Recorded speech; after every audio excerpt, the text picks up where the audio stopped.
Welcome. We will get started and people will just join as they do. Erica, could you type into the chat box to everybody, inviting them to introduce themselves as they join? That'd be great. So welcome everybody. My name's Jenn. I'm the director of the Women's Foundation of Montana. It's a statewide foundation that's all about economic independence for Montana women and a brighter future for girls in our state. And today I'm really excited. We've got some awesome guests who have joined us who are experts on business and helping businesses be successful in Montana. But before I introduce them, let me just give you a little bit of kind of the ground rules here and a little background. Some of you may already know that the Women's Foundation has an initiative called Powerhouse Montana. You can find it at www.powerhousemt.org, and it is a platform that is set up so that Montana women can find mentors and resources to help them be economically successful in the state. And this is an initiative of the Women's Foundation and Powerhouse Montana. This session is really all about helping Montana business owners as they go through COVID-19 and trying to figure out how they navigate rapid change and keep their businesses open and successful during this kind of challenging time for all of us. So I'm excited that you all are here. And of course, I'm very excited to have Jenn and Morgan with us. As you join, feel free to introduce yourself in the chat box. We're going to be taking questions throughout, and you can go ahead and put those in the chat box if you would, and I'll probably call on you to go ahead and just speak out and ask your question directly to our experts as we go. So that's the general format for us. And of course, I have a few big questions, some burning questions that I've been hearing from lots of Montana businesswomen that I'm hoping we can answer as well. This is going to be recorded, and we're going to have the opportunity to send it out both to you and then have it on our website for future use, so you can share with your friends as well. Okay, so please do just kind of keep your mic muted unless you are talking so we can avoid feedback, and let's get started. First of all, Morgan, thanks for joining. I've had the pleasure to get to work with Morgan on some fun projects like Pursue Your Passions, all about women's entrepreneurship in Missoula, Montana. But I'm going to ask Morgan to say a little bit about her work, and then Jenn Stevens to say a little bit about hers as well. Go ahead. Awesome, thank you. So I've been running the Pursue Your Passions program at University of Montana for about almost, I think, coming close to 5 years now. And a lot of the work I do is centered around women's entrepreneurship and business leadership. So you'll see more coming from UM in that realm soon. And we offer online courses for women across the state who want to start something or who want to get ahead as an organizational leader. So I, like Jenn, have an MBA and love business strategies. So we together serve on a few different things for UM together, but also have been intimately involved in the BEAR program, the Business Emergency and Assistance. Jenn, help me. Recovery program, thank you. So we've been supporting businesses and helping them think of new strategies, not only navigating, and Jenn knows this even more intimately than I, but navigating all of the grant programs and loans that are available, but also how to strategize and uncover new opportunity within your business model and how to make pivots that can help sustain you during this crazy, wild time. Awesome. Thanks, Morgan. Welcome. Excited to have you. Jenn, will you say a little bit about yourself and your work? Yes, I'm Jennifer Stevens, and I run the Missoula Small Business Development Center program. That's also a program hosted at University of Montana. So Morgan and I are colleagues, along with a couple of other economic development programs that are on campus at UM. Government contracting, Montana World Trade Center, a rural outreach initiative, Blackstone Launchpad. So it's great we get to work together with all those programs just on campus, plus there's a lot of stuff in the larger community. The Small Business Development Center program is a national program that has almost 1,000 offices nationwide. There are 10 offices in the state of Montana, so wherever you're at, there's probably an office close-ish to you that can help with no-cost business counseling and usually low-cost trainings. Really, the core competencies of that program are helping with business plans and financial projections, either to start up, to scale, or to secure funding. So we kind of do financials for all those reasons. And I'm happy to be here. Great, thank you. Yes, so we're excited to have our experts here, both experts in the strategy and the finance and all of the pieces of business. And I thought I would kind of get the conversation going with a couple of big basic questions. And my first one that I wanted to ask, luckily, is kind of goes along with something one of our participants is asking here. So Vanessa Nassett wanted to know some about financial resources, and that really was my first question. I think that is the thing I get asked the most right now, and I think we're very lucky because there have been a lot of different financial pieces that businesses could access, both sort of loans and grants and that kind of thing. So I'd love it if Jenn or Morgan, whoever wants to jump in here, could share, what financial resources are available now for Montana businesses and how they can access them. Sure.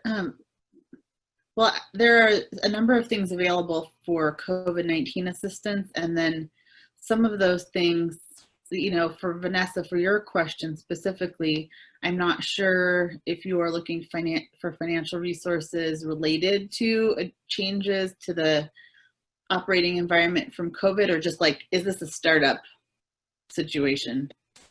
It's not a startup situation. We've been in business 5 years, and it's been a really big hit where our enrollment is concerned. Parents are just super nervous about sending their kids back to school right now, and rightly so, and if they're working from home, then they're opting to keep their kids there. But I was on a Zoom meeting with several regional entities yesterday about this topic, and really just evaluating how it's over 50% of childcare centers in Montana have closed, according to one of the surveys.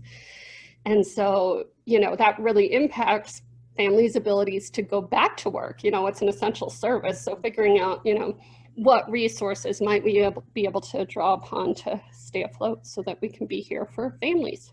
Yep. Have you looked into any of the federal programs, the Paycheck Protection Program or the EIDL loan program? Yes. So I received the PPP. We went through that quickly. We have 88 children and I have about 27 staff. So, and rent's $9,000 a month. I mean, it's crazy. I applied for the EIDL. I was denied. I appealed, and I'm still waiting to hear on that. So that's interesting. I'm glad you're continuing to follow up on that. If there, the SBDC program is partially funded by the SBA, and there is a Montana SBA office. They don't make the decision about, the federal SBA makes a decision about the EIDL loan programs, but we could elevate your request to the state office and see if they could do some digging to find out what's going on with it. Gosh, that'd be amazing. I'll put my email address in the chat box if you want to get in touch about that. Okay. How about the state programs? Have you looked into the stabilization grant or the adaptability grant? There's also a childcare grant, like for childcare providers. Oh, yeah. So I've done the childcare one. I'm waiting on that, and that was part of the conversation we had on that meeting yesterday. Is that everything is taking so long because the systems really weren't designed to handle the influx, of the applications and everything they're receiving. I've not looked at the other two. Okay, so I gave some links to Erica, so she's going to provide those two in show notes. But there's a business stabilization grant, which the state of Montana offers. It's up to $10,000 per business. Okay. And that's a grant, no, nothing to repay there. Also, the business adaptability grant is currently listed as a $5,000 reimbursement grant. So if you've already had expenses for, complying with COVID-19 adaptations to your business, additional cleaning supplies, PPE, plexiglass dividers, like, I don't know, anything that relates to adapting your business to operating according to those guidelines, you can submit receipts and get that reimbursed. Oh, okay. Okay. That program, we've been told is going to be increased to $10,000, and they're just working out the mechanism for allowing people that have already applied for that to be able to increase what they can submit for reimbursement. So currently it's listed at 5,000, but it should be going up to 10, maybe by next week or so. So that might be helpful too, both of those programs. Yeah, my other thought, and maybe Jen, you can weigh in on this too, is have you looked in, or what kind of relationship do you have with your landlord? I have a great relationship, and I did actually request that he what am I trying to say? Not forgive our rent, but allow us to not pay rent through the summer, and then he'll tack that on to the end of our. Well, you should also visit with him, because as a landlord, you have, like, if he has like a mortgage on that property, he can pause that mortgage with his bank right now. I believe that's still going. Jen, do you remember the details on this? But I think it's up for this whole year, or at least 6 months, that they can pause their mortgage. That also might be helpful to your landlord if he hasn't already investigated that. Okay. Well, and my landlord is Dick Anderson, who's not hurting for money. So yeah. It might be worth, so he might own that property outright. But if it was putting financial stress on him or whatever, there are programs where you can pause a mortgage, which also we've talked with a lot of people through the BEAR program about doing that personally if your finances are strained, and talking with your employees. And that just goes, you go to your mortgage provider, they should be able to manage that, but it does depend on your mortgage provider. Do you remember that, Jen? Yeah. I think it's still happening. Definitely back in March and April, pretty much any financial institution had some kind of deferment program in place, but they're not really being advertised. You just have to ask. Credit cards, mortgages, car loans, student loans, anything like that, both for yourself and for your employees. If it gives you a little breathing room to, make some other decisions or things like that, it's worth asking about those options.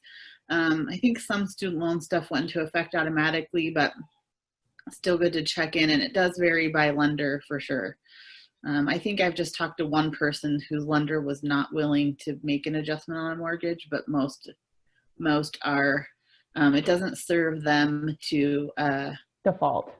Have you default? Yeah, it's way better to, So I think most lenders will work with people if they ask, to some extent. So that's a good idea for cash flow. And then something that I'm thinking about for you, Vanessa, is that there's a child care center in Great Falls that just launched like last year. Like they broke ground on a new building and expanded and stuff, and now they're caught, in this situation with childcare, and they've retooled, so they've adapted the space to fewer kids and things like that. And I don't know the details of the pivots, but I could put you in touch with the Great Falls SBDC office, and they could, maybe that would be a model that would be helpful to you.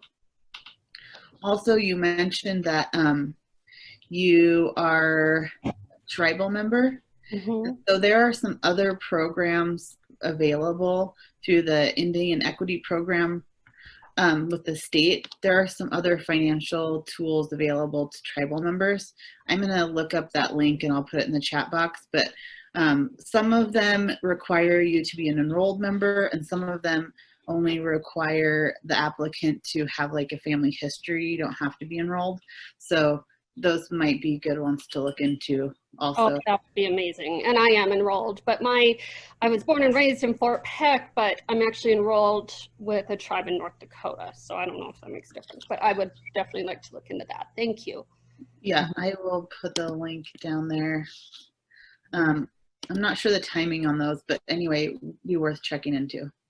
Yeah, and I just want to second, I love that Jen's thinking about another childcare provider. And I don't know if you've looked at alternative strategies to providing how you are conducting school, but that would be my next thought, is visiting with your current, so we talk about this a lot at the Launchpad and with business strategy in general. It's, what are your new customer needs right now? So how are parents feeling? Why are they stressed? What are the pains that they're facing right now? What are their jobs to get done?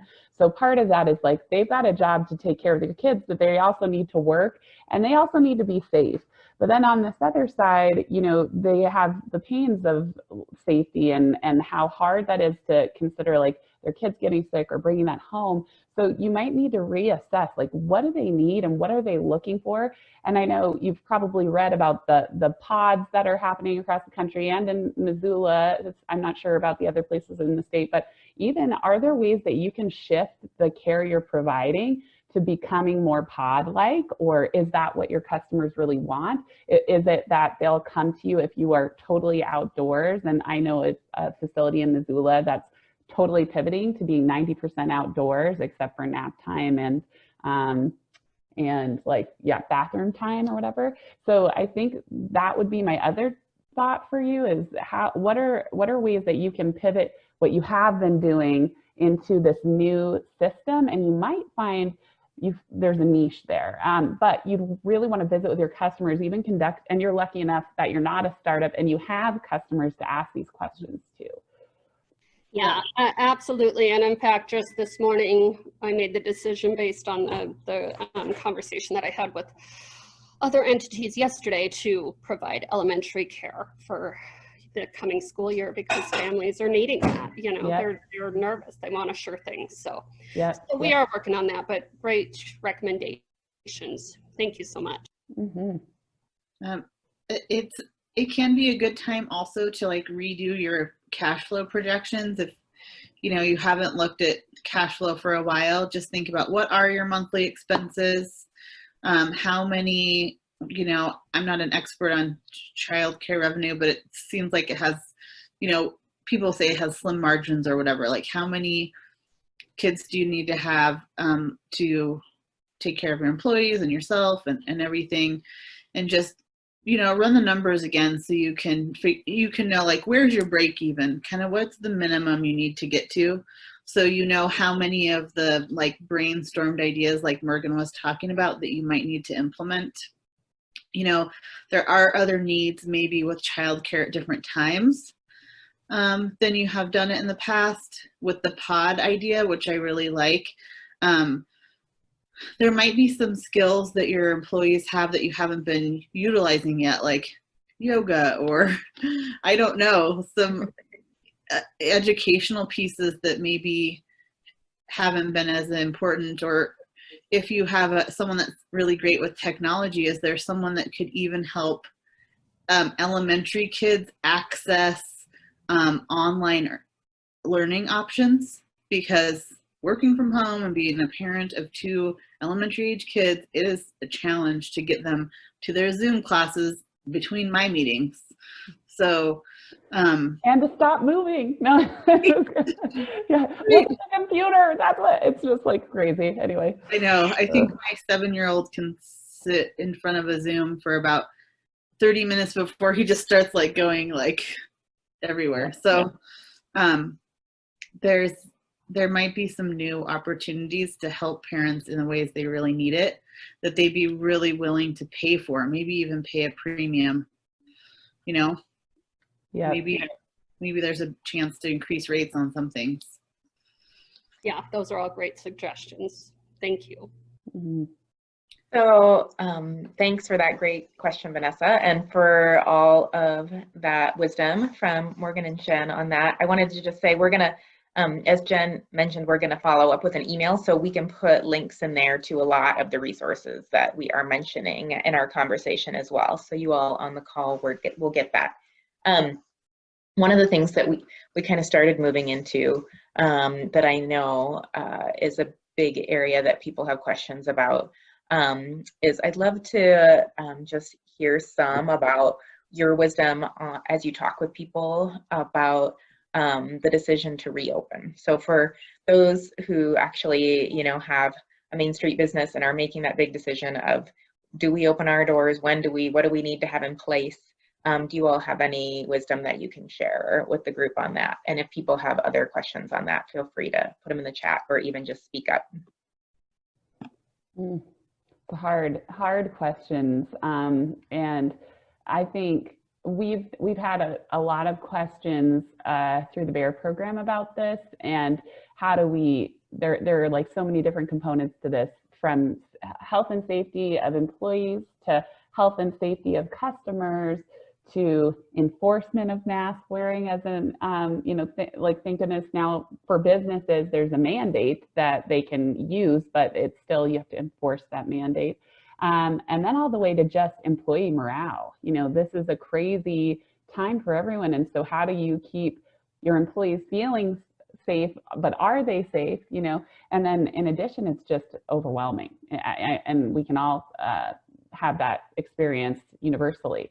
So I think there are a lot of questions, but what I think we're talking a lot about are now with the mask mandate, that's clear. That's a clear guideline for businesses.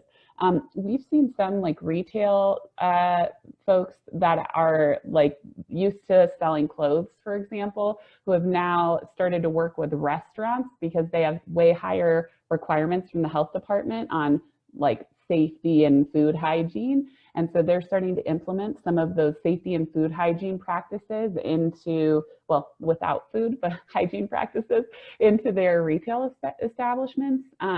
So like, for example, if you used to have a public bathroom for customers that customers could use, it's no longer available. So you've got to scoot back home if you've got to use the facility. And public wash stations are a huge deal, but usually the local health department in whatever municipality you have should have information, or there are state and CDC guidelines that you can begin to implement. But it's challenging. I think all retailers that we've talked to are finding it challenging. So I don't necessarily have any answers there aside from CDC guidance. And actually, I was thinking about this before the call too, and I think this applies beyond your question, Jen, but all of us becoming a little bit of citizen scientists, where we are reading, and I'm sure we all want to read about what's happening with the developments of the disease, of the virus, and the developments of how we might fight the virus. So I think continuing being a citizen scientist, continuing to engage in what's happening will also help you as a business owner to know best practices. Like, ooh, there's this new research out that says this, like, so maybe we should incorporate that. Whether it's like a new mat that people come in and disinfect their feet on when they walk in and walk out, to everybody wearing masks, and maybe we'll find that a certain fabric is both breathable and fights the virus better. So I think as long as we continue being citizen scientists, that'll help us as well. With some of the Missoula SBDC clients, I think one thing that Morgan mentioned that she's been helping people with too is with getting your business online. Like, we've had the luxury of not having to think about that sometimes. And Vanessa, this might even be something for childcare. Like, are there pieces of your business that could be adapted for online? Like, why are people really coming to your business? Like, with one shop in Missoula, like, they sold like beer and wine, but their product that people were there for was community. So is there a way that they could build community? Like, they could still sell their product, but some like virtual augmentation of the community that people were missing from going to the physical location that they could provide. There might be like cool childcare live exercise videos you could do for kids or whatever. But online pivoting has been like something that people have been doing a lot of, and also some people really find that a challenge when they are used to operating like an in-person business. And there are resources out there for that, like getting in touch with our bear group at the university, or, you know, getting connected with other professionals in the community. So that's one thing, you know, expanding sort of where you're thinking your customers are. If you've been doing like an in-person business and you're kind of shifting to online sales more to some extent, maybe you're going to be advertising on a larger geographic area than just Missoula, right? You have to get a certain number of customers, but it's really opening up opportunities to sell in other locations, or people thinking about that when they may not have been thinking about that before. Also, I've seen innovative things with retail shops when things were more locked down. One client was doing virtual personal shopping tours. So they would like walk the person around their shop, and they could pick out the stuff that they wanted to buy, and then they would, you know, ship it to them. Limited hours, store hours. So you're, you know, maybe cutting back on employee expense or something, maybe with that. Also providing free masks to shoppers, something that some businesses are doing, having hand sanitizer stations, clear communication, both maybe in the storefront and online, about new operating style, you know. So I think some of the uncertainty in everything can be unnerving to a lot of people. So they might think, oh, I'd like to go to that place, but I don't know how they're doing things now. So if you can get the word out to people about how you're doing things, you know, and maybe in a repetitive way, like don't just post it once, like post it every week, you know, because people will be coming back, or they might forget. We all are using a lot of brain space on new information, so it's worth repeating things, I think. I love that. Yeah, pin it to the top of your feed, have your statement, update it, have it, if you own a Main Street business, how can you communicate to your customers, like on your door? Or also, like, you know, in Missoula, we've seen a lot of creativity with spacing, like Big Dipper, our longest line business, has 6 feet apart spaces. I think there are opportunities to crowd control, you know, with circles or indications, and how the flow will happen. I think there's just a whole lot of opportunity for everyone to experiment. And I loved Jenn's note about thinking outside of the box when it comes to being able to have a virtual offering. And maybe it's not even online, but maybe there are other pieces, and I'm just using Vanessa's example as well, because that's the one we've heard so far, but being able to say, like, oh, here's your coronavirus handbook if you're going to be providing care to your kids at home. And we have a decentralized network of providers who can come in for 2 hours a day to support your family, you know, just for example. Like, are there ways where you can have that handbook become a new revenue stream? I'm just thinking out loud, but I think there are new opportunities that maybe we haven't thought of because we've been doing it the same way forever. And this is forcing us to be very creative. So I love this conversation. I feel like you're getting into lots of really fun, creative, you know, sort of pivots, as we call them these days. But I guess what I'm wondering, so if I was a business owner, I'm in a place where, for whatever reason, my revenue stream has been seriously interrupted here. Do you have some tips on kind of what the process is that helps you get to some of these creative solutions that you're proposing here? Like, what do you tell your clients about where they should be thinking, where they should be going with their brains to figure this out? I think a lot of the clients I've worked with really have a hard time getting to that creative place if they're just still like super stressed out about the everyday cash flow, right? So I've seen a lot of folks, they go through a couple of phases. The first is like, where can I get funds to support what's the changes that are happening right now, right? And doing that sort of analysis might take a little bit of time to figure out what's your break even right now, what's the kind of the minimum you have to make so that you can, you know, you can just keep operating, maybe not like at super growth speed, but just exist. And when you can know where that is, then it's easier, I think, for people to start to get creative about brainstorming how they can get to that break-even point, right?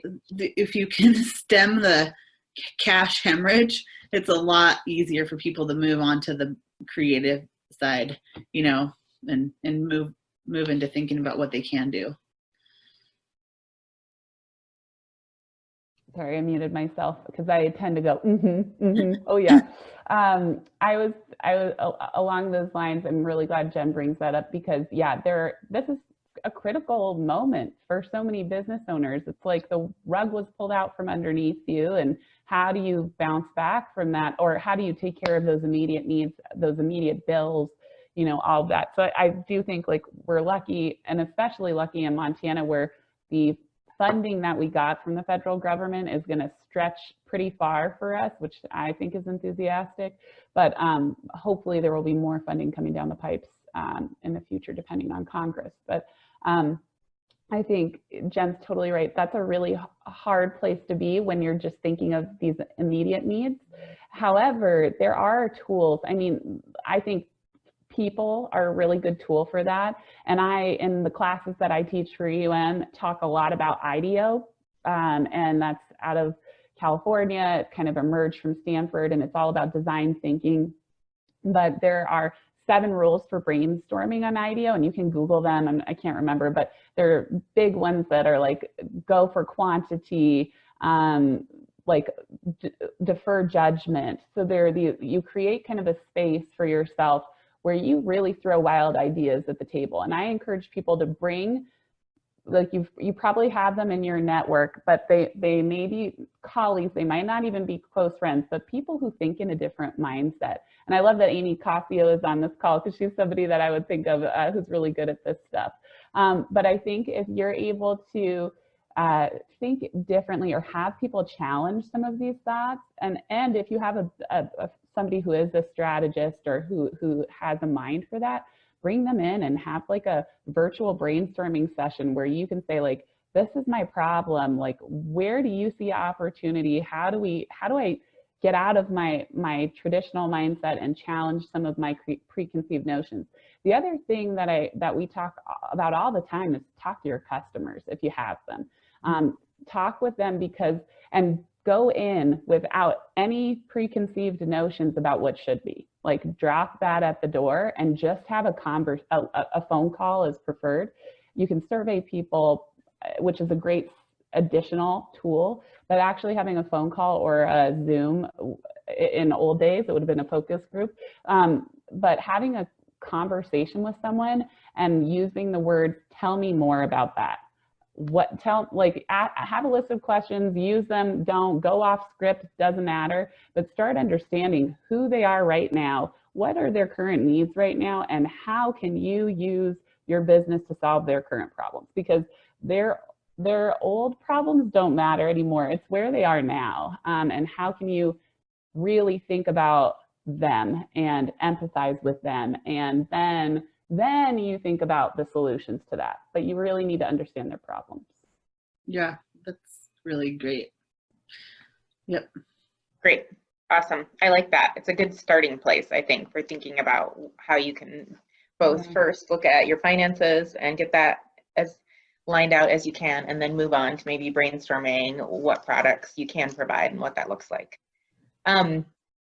I have some good questions here that are coming in the chat box, but before we move to that, I thought it would be fun if either of you does have a good example of a business that you've worked with that has done this well that you could share.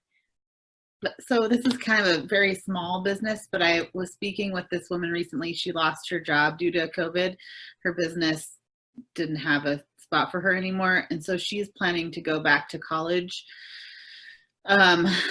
in January. But for her, getting finances under control meant moving back in with her parents, right?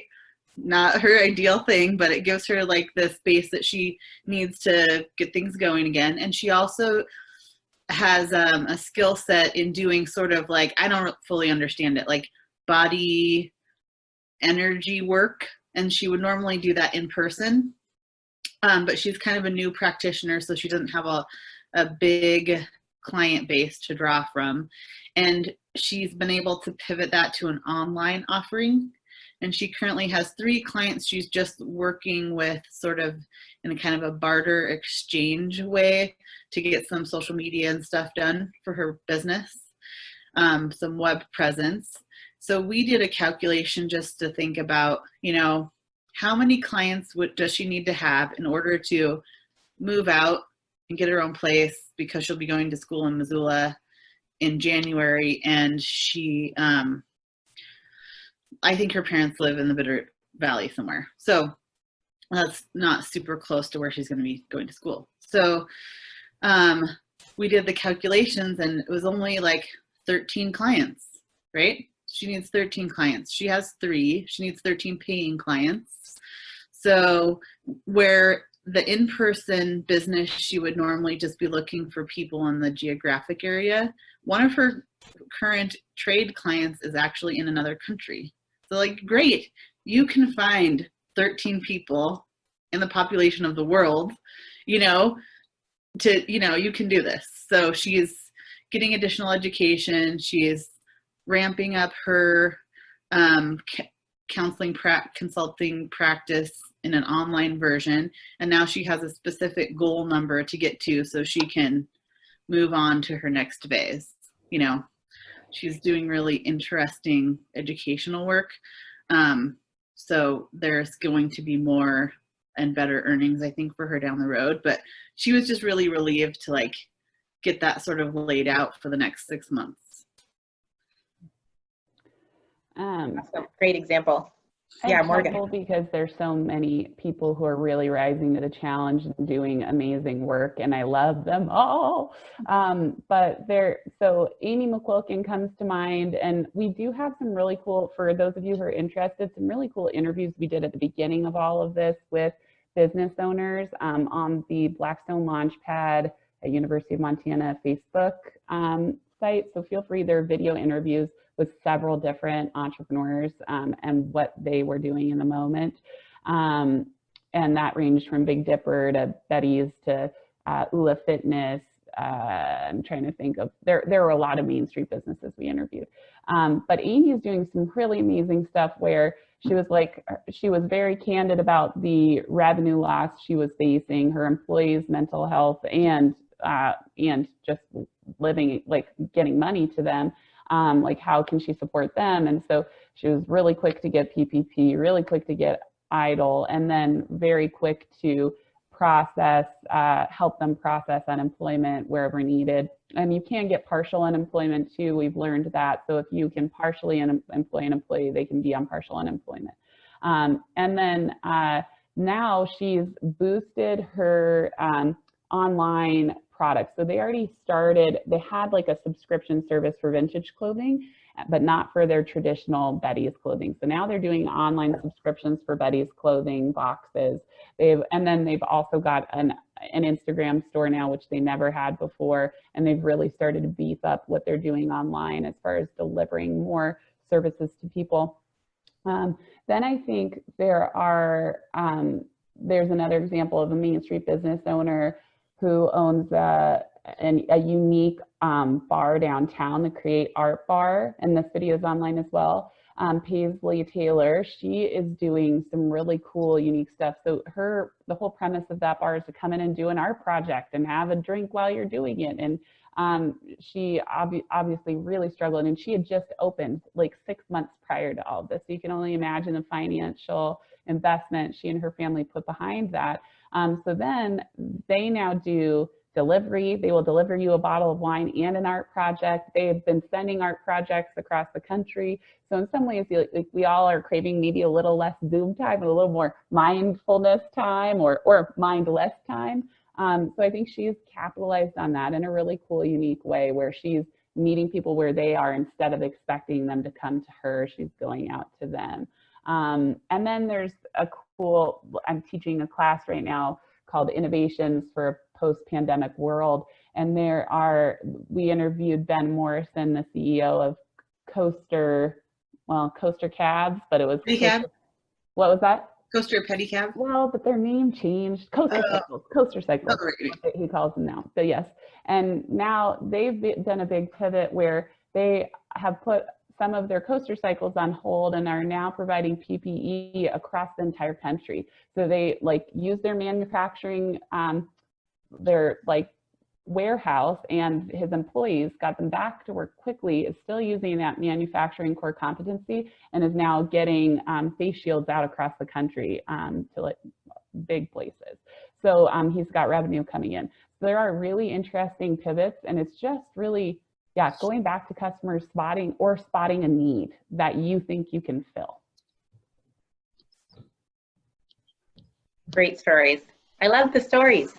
And it was really fun last month for our Powerhouse Montana monthly webinar. We had a great conversation too with Sarah Calhoun, Red Ants Pants, and the pivot they've made to making face masks, and then Courtney McKee with Headframe, and they're making hand sanitizer, and then a couple of other really awesome community leaders who are leading some of the efforts to address COVID.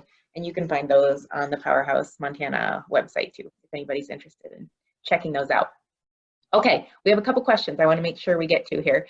So this one will be quick, so I'll ask it. Amy Costio wants to know if you could just explain a little bit about which of the loans that are available are forgivable and which ones aren't, so. I can take that. So for the Paycheck Protection Program, if you spend the funds that you get from that program on the allowable expenses, then it will be forgiven. So that's payroll, mortgage and rent, or utilities. And the percentages on that program have changed since it was initially, came out. Hopefully they won't change again, but I know lenders have been waiting for those rule changes to stabilize before helping people submit the forgiveness application. But if you spend in those categories, it will be forgiven. On the EIDL, the Economic Injury Disaster Loan Program, that was one application for two components, the advance and the loan, and that's been confusing some people. The advance was deposited directly to people's or business bank accounts really without any notification. That advance is something that doesn't have to be repaid. The loan has to be repaid. That comes with closing documents and information about starting payment date and payment amount. So if you didn't see closing documents and a timeline for making payments and a payment amount, you probably got the advance. For the state programs, the stabilization grant does not have to be repaid. It's a grant. The adaptability grant is a reimbursement on expenses you've already had. That's also a grant, doesn't have to be repaid. I think all of the state ones are grant programs in the different forms. The innovation one that already closed there's one right now that helps businesses with paying like the interest on their loans. So I think all of the state ones are ones that do not have to be repaid. Great, good clarification. And again, we'll send out the links to all that stuff in the follow-up email. Yeah, and always, like for the PPP especially, make sure you talk with your lender. If like your lender should, and if they don't, I'd be a little anxious, but they should have really good information because they're the primary people managing PPP. Great. So we had kind of a fun big question from Abby. Abby, do you want to just ask your question of our experts? I can. I am currently on the tractor, so I'm going to apologize right now for any as an agriculture producer, I am very much aware of the focus on where food comes from and people wanting to buy local as much as possible. I realize that there's some hoops to jump through to keep our food safe that make some of that a little bit more difficult, but just brainstorming how to start some sort of a CSA or food subscription box type thing here in central Montana. And knowing that, polling my customers would probably be a great place to start, but I don't want to stand by a meat counter and quiz people. So I'm curious if you have any suggestions of the best way to start to get that information to make sure it's even a viable project. Thank you. Well, hi Abby, I know Abby, and I think Jen knows Abby too. So a couple things, and then Jen jump in. There is a meat share in Missoula, a meat CSA that's been pretty successful, and I think her numbers are up right now. I think that's what I heard on a call recently. Mountain meat shares? Yeah, mountain meat shares. And I know actually when this started, my husband and I subscribed. I've been wanting to subscribe, but then it's been great. So we can definitely connect you with Jenn Nogin, and she's lovely and has been doing a really great job, and probably has I think it's just her personal farm that they butcher their own animals, and so your operation is probably much larger, so it'd be really interesting. And then depending on what you want to do, like, my mom at the beginning of this sent us an Alaskan I don't know, fish share that she got. So I think that some of these markets, and actually another strategy professor at University of Montana, he was like, who knew Blue Apron stock is going through the roof? And they were next to being like bankrupt. So I think there are some really interesting opportunities right now in this current climate. And we can definitely connect you with Jen. And then I think the other opportunity might be talking with like friends across the state, because I know you're pretty well connected, and understanding that market maybe through surveys if talking with people in person is more difficult. And then you have great connections where maybe there's a global market for some of your products too. I like Morgan's thought about working with other CSA providers and kind of seeing what they did to get started. I mean, there's nuts and bolts stuff like a website and a registration process and determining what package size is the right size, and are there a couple of package sizes you want to use, and what's the right pricing so that you're making money on the product. I was wondering if you're looking at meat or like vegetable matter. I'm kind of wanting to explore the all above. I would love to feature everything that's produced locally here. So we have a lot of honey, we have garlic, we have flour, meat, obviously beef, pork, Montgomery's alcohol. Their wheat is grown here. So all of the above, I guess, if possible. Which of those items do you produce some of it, or you just be aggregating other producers' food? We do produce beef cattle, and I would definitely, be self-serving if I could feature my products, but just wanting to further the message around what is available local here. So I was hoping to kind of be the person that would aggregate it. I think that's a great opportunity. I think people really they don't always care what comes every month. They just want to get something that they can, utilize. There's another sort of like Big Sky product subscription box. I'm trying to remember the name of the company right now that does something similar with smaller items, more like candles and chocolates or things like that. But something in the food. Last Best Box. Yeah, Last Best Box. So if you know those folks, it might be interesting just as far as like not being the producer of the items. What did it take to develop the relationships with the suppliers? Like, do you need any legal paperwork, contracts? I know for them, I think they have a goal of the price point of the item to put in the box, so they know they can sell it at the price that they sell things at and be making money. So they've done some financial analysis there. So those kinds of you're almost creating a supply chain between the rural communities and the rest of the world. So what does that look like as the sort of the middleman there? Yeah, and I think too, you need to dig in a little bit more. Like, I think this idea is really cool, but I think you do need to talk with prospective customers to find out what's the problem they're facing, because you may uncover a niche there. So it might further direct what products you put into the box.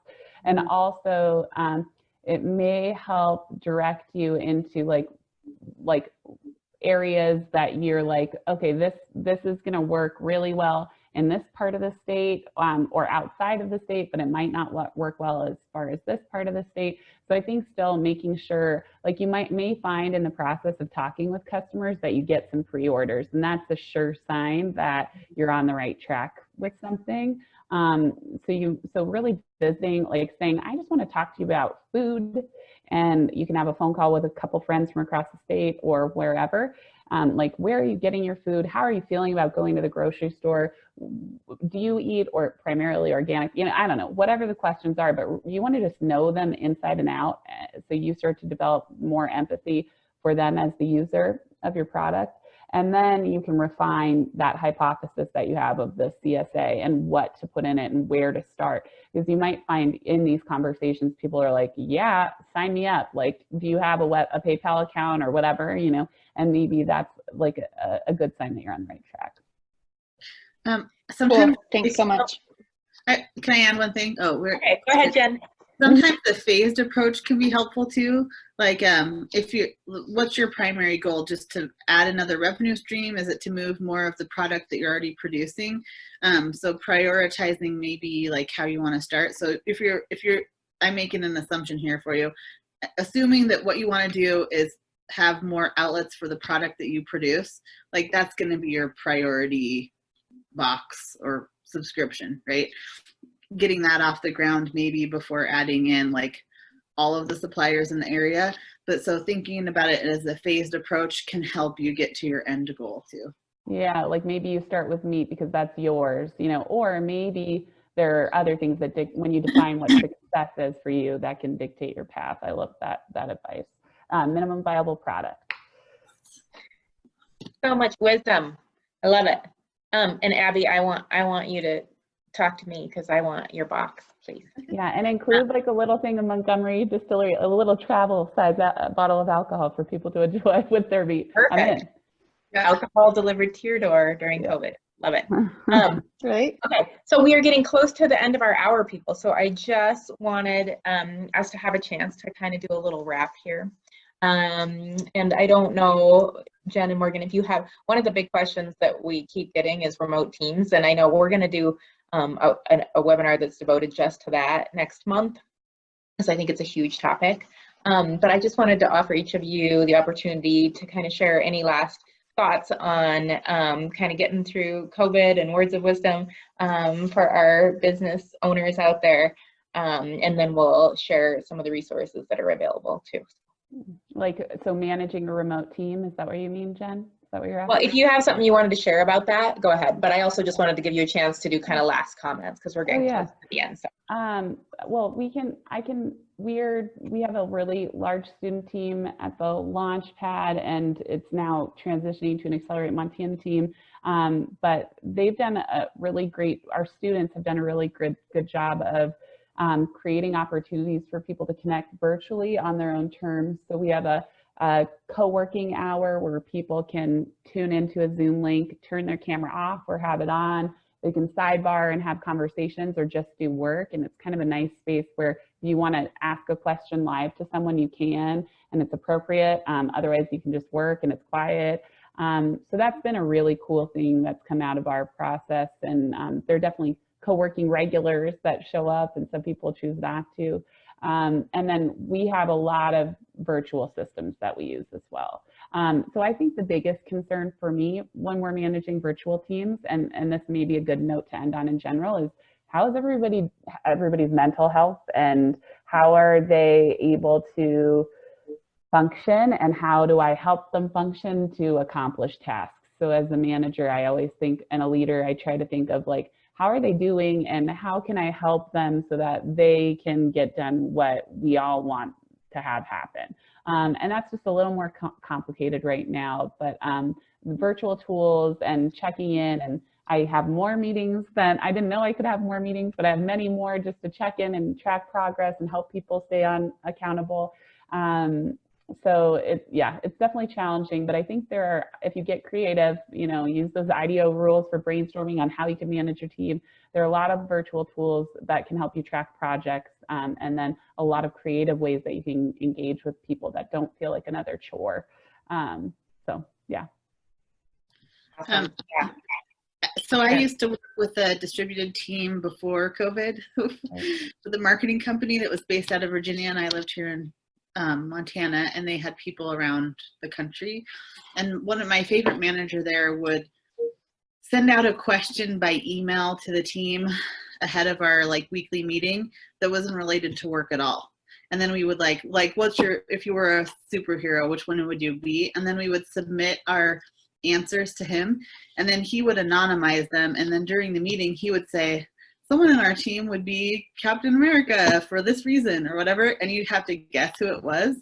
And so I think, like, you know, we're so productivity focused that in the virtual world, like, you have to create some like around the water cooler time, and that's legitimate work time, right? So like if you build that in as part of your meeting or as a separate meeting, you know, like whatever you can do to kind of help keep those human connections in addition to just like the performance-based work connections, I think that can help make the distanced teams easier and more productive when they're doing work together. So yeah, definitely. Yep, I feel like it's so important to think about not only what you're saying about what do people need to work well at home and independently, but also what do they need to still feel connected to the team, and including that social need as a part of it. So, well, thank you. We are at the end of our hour here, and I wanted to thank both our presenters for taking time out of their super busy schedules to come and share their wisdom and experience and thoughts with us, but also for all of those who came on as participants and had such great questions for us. I know all of us are in this weird space of sort of reinventing everything and figuring out how to do everything in new ways. And I'm just really pleased that we can get together and figure it out together. So thanks for being here.